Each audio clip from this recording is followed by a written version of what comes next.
dalam worldview dan juga biblical worldview. Nah, jadi sebelum itu apa sih itu worldview dan juga biblical worldview?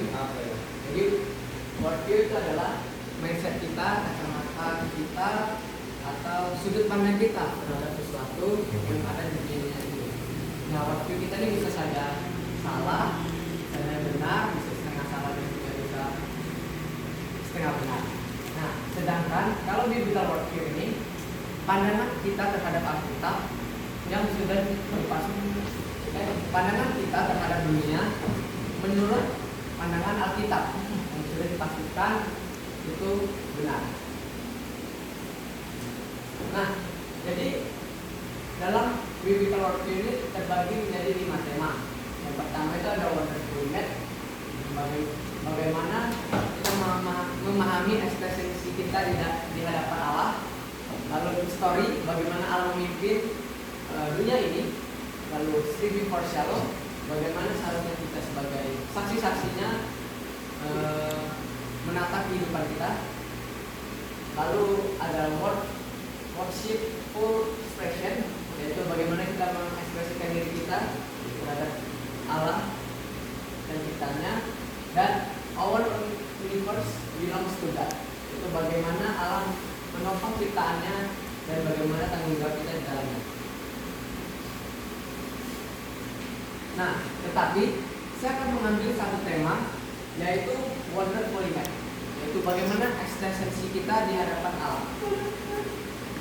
Nah, pada poin pertama, Allah pernah berkata itu, maka Allah menciptakan manusia itu menurut gambarnya dan rupanya, yaitu laki-laki dan juga perempuan, yang terdapat di Kejadian 1 ayat 26 sampai 27. Nah, lalu juga itu mengartikan bahwa manusia itu diciptakan maupun laki-laki maupun perempuan itu segambar dan serupa dengannya.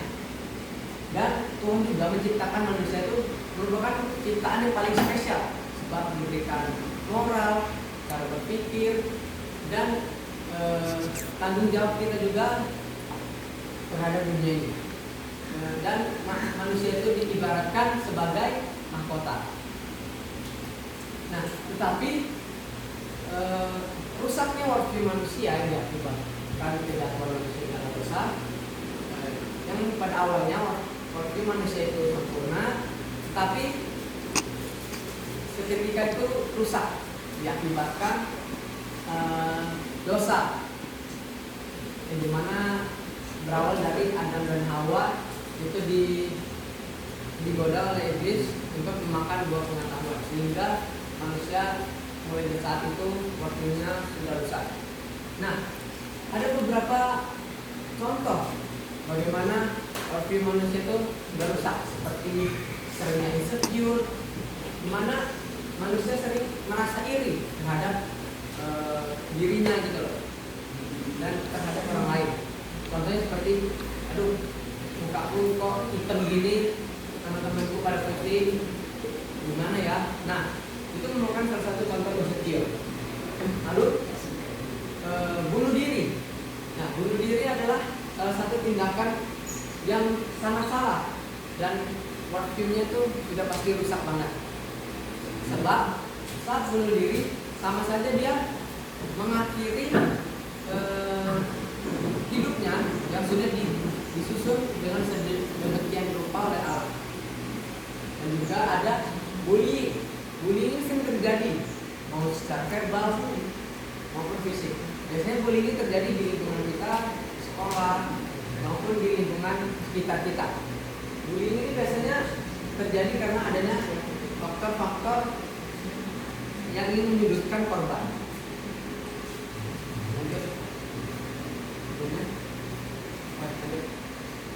Nah, mengapa sih hal itu bisa terjadi?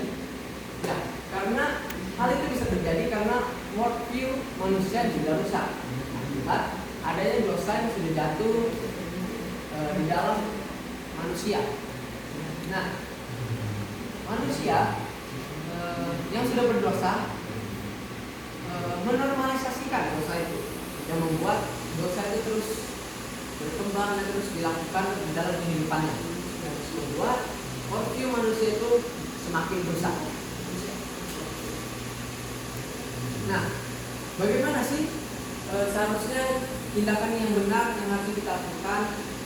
Nah, sebagai manusia, sebagai ciptaan yang sudah ditebus akan dosa, Yesus mati di kayu salib sebagai bentuk tanda penebusan yang dilakukan untuk menebus dosa manusia, dan juga mengubah worldview atau sudut pandang manusia yang sudah rusak menjadi baik. Nah, sebagai ciptaan yang sempurna, seharusnya kita merasa bangga akan diri kita, sebab kita adalah salah satu ciptaan yang paling spesial yang diciptakan Tuhan. Kita memiliki kemampuan untuk berpikir, harus bertindak, dan bersosialisasi. Serta kita harus saling mengasihi, sebab sesama manusia yang diciptakan segambar dan serupa dengan Allah, kita harus saling mengasihi, sebab saat kita mengasihi, sama saja kita mengasihi diri kita dan juga Allah, sebab kita sama-sama manusia yang diciptakan dan segambar dan serupa dengan Allah. Dan mengubah mindset kita yang sudah salah dan menjadi benar, dan menjauhkan mindset buruk seperti kita nih yang sering insecure. Ya, kita ubah sudut cara mindset kita. Saya terima adalah apa yang ada. Ini juga merupakan salah satu bentuk ciptaan Allah yang diberikan kepada kehidupan saya.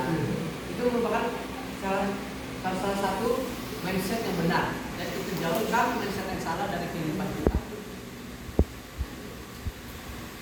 Nah, saya pilih Wonderfully Made ini juga. Saya mengumpulkan ya, bagaimana tema ini benar-benar berada di dalam kehidupan saya. Saya memilih ini sebab banyak sekali kegiatan-kegiatan atau tindakan-tindakan saya dalam kehidupan saya yang menyinggung tentang bagaimana Wonderfully Made di dalam kehidupan saya. Nah, salah satu tindakannya itu mungkin saya pernah merasa insecure terhadap penampilan saya yang biasa saja.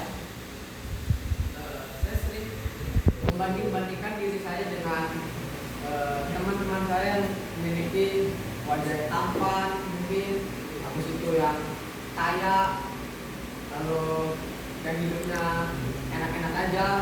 Saya sering mengumpulkan itu dalam kehidupan saya, membuat saya merasakan insecure dan iri hati. Nah, itu merupakan salah satu pergumulan yang menurut saya sangat salah dalam kehidupan saya.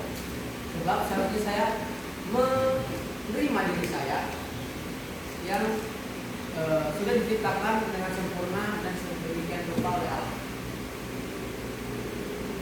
Nah, sebagai kesimpulannya, jadi intinya kita ini jangan merasa iri akan kehidupan kita yang sudah disusun dengan sedemikian rupa dan sempurna oleh Tuhan kepada orang lain, sebab kita memiliki nilai-nilai dan kemampuan yang tersendiri di hadapan Allah.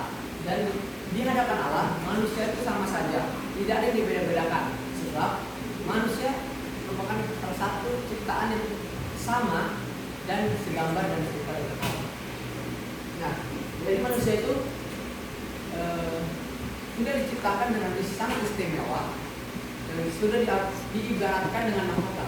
Jadi saya masih bingung juga dengan orang-orang yang merasa iri akan kehidupannya, sebab manusia benar-benar sudah diciptakan sangat sempurna dan diibaratkan dengan mahkota. Jadi mahkota itu apa sih? Mahkota itu benar-benar sangat istimewa dan nilainya sangat berharga. Biasanya mahkota dipakai oleh orang-orang penting dan juga berada di kepala, yang dimana merupakan salah satu tempat yang tertinggi di bagian tubuh kita. Nah, itu saya ambil dari Kejadian 1 ayat 27. Dan mungkin segini saja khotbah yang bisa saya sampaikan tentang bagaimana kita berpikir dan Bagaimana sih seharusnya tindakan kita dalam berpikir? Mungkin segini saja yang bisa saya sampaikan pada hari ini. Saya ucapkan terima kasih.